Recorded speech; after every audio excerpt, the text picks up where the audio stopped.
So India unlimited इंडिजी news चॅनलमध्ये सगळ्यांचं स्वागत आहे. एस रविराज रवींद्र तांबो शिंदे, अध्यक्ष महाराष्ट्र म्युनिसिपल कर्मचारी युनियन, अभियंता युनियन आणि स्टेम प्राधिकरण युनियन, परिवर्तन कामगार सेना नाशिक, महाराष्ट्र एस टी महामंडळ कर्मचारी युनियन, महाराष्ट्र पोलीस कर्मचारी युनियनचे संघटनात्मक काम करताना आम्ही विविध प्रश्न शासन ते महानगरपालिका ते शासन स्तरावर मार्गी लावतो. आज महत्त्वाच्या युनियनच्या मीटिंग्स होत्या. सर्व युनियन्स आणि आमदार संजयजी केळकर, विधानसभा, जे कामगार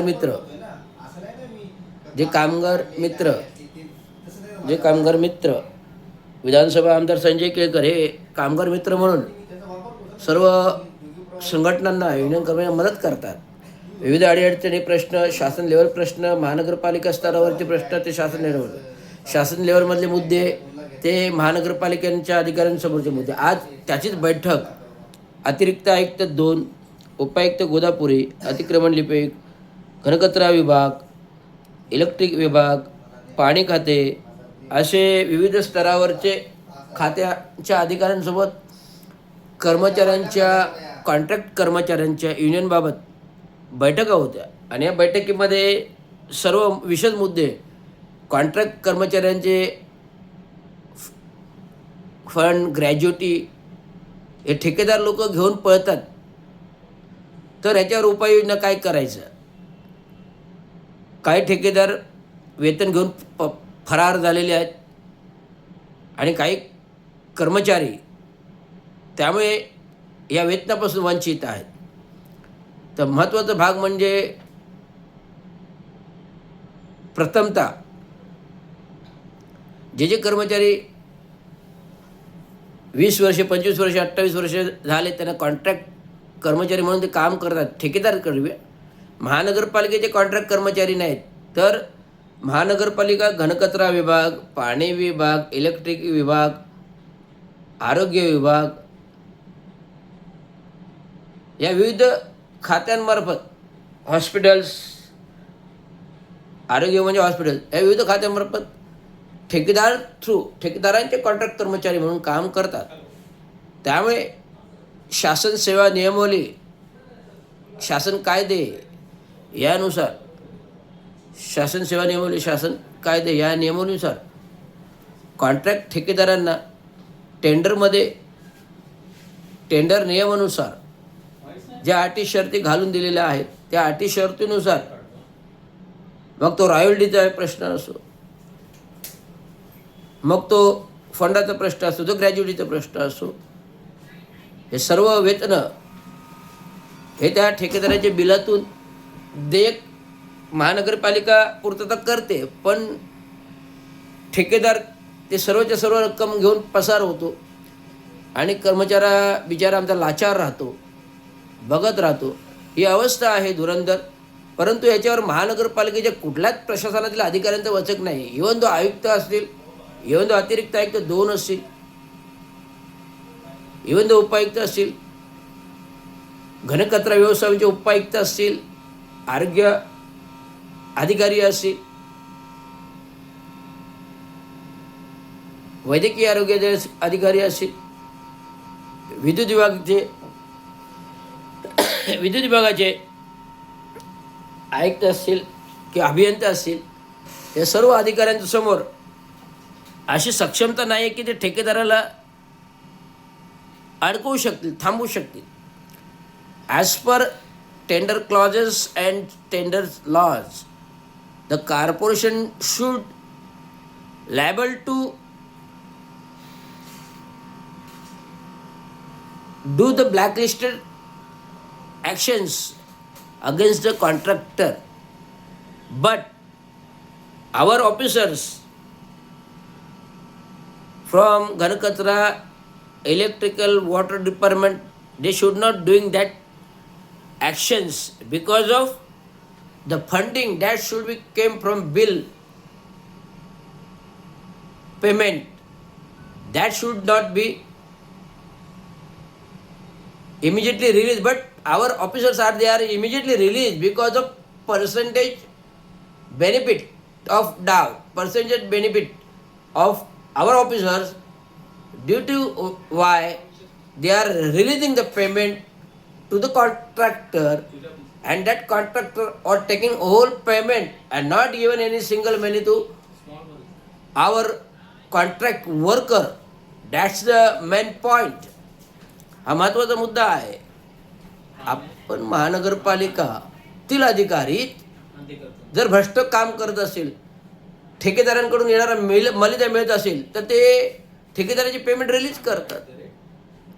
ठेकेदाराचे पेमेंट रिलीज करतात आणि हे ठेकेदाराचे पेमेंट रिलीज केले का ठेकेदार घेऊन पळतो आणि पळत्यामुळे त्याला मिनिमम वेजेस पण नाही मिळत, फंड नाही मिळत, ग्रॅज्युटी मिळत.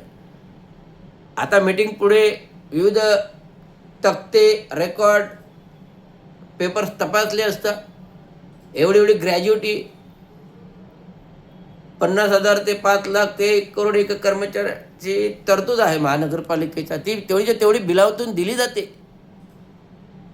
आमचे अधिकारीच रिलीज करतात आणि अधिकारी ढोबळ उत्तरं देतात. ह्यात मला शर्माची गोष्ट वाटते. आता विधानसभा आमदार जर संजय केळकर बोलत आहेत तर माझ्यासारखा माणूस मध्ये बोलू शकत नाही. पण मला बरेच महत्त्वाचे मुद्दे बोलायचे होते तरी मी 2-3 पिंचअप केले की ठेकेदारांवर अंकुश पाहिजे, ठेकेदारांवर अंकुश पाहिजे, वचक पाहिजे. महानगरपालिका अधिकाऱ्यांकडून ज्यांच्या अंडरमध्ये खात्यातील कामं करतात ठेकेदार, त्यांच्यावर वचक नसल्यामुळे हे मोकाट सुटून अधिकाऱ्यांना 4 पैशाचे लालच देऊन हे ठेकेदार पेमेंट घेतात आणि पसार होतात आणि कर्मचारी बिचारा आमचा लाचार राहतो. ही अवस्था आहे. आमदार विधानसभा केळकर साहेब विचारतात ऑडिटचं काय झालं, ऑडिटचं काय झालं. तर ऑडिटचं समजू शकतो कारण प्रत्येक टेंडर फाईलचं ऑडिटिंग लेखा खाता अंतर्गत होतं आणि वर्षाचं एजी करतं, केंद्र करतं, त्यामुळे तो ऑडिटचा मुद्दा येत नाही. परंतु तो सेपरेट प्रस्तावानुसार ऑडिट असतं, तो काय एकत्रित ऑडिट नसतो. एजी ऑडिट होतं, केंद्र ऑडिट होतं. जे बहुउद्देशीय बाहेरचे केंद्राचे प्रत्येक केंद्र ऑडिट करतं, शासन केंद्र असेल ते एजी ऑडिट करतं आणि महानगरपालिका असेल तर महानगरपालिका अंतर्गत ऑडिट करतं. त्यामुळे ऑडिटचा मुद्दा नगण्य आहे.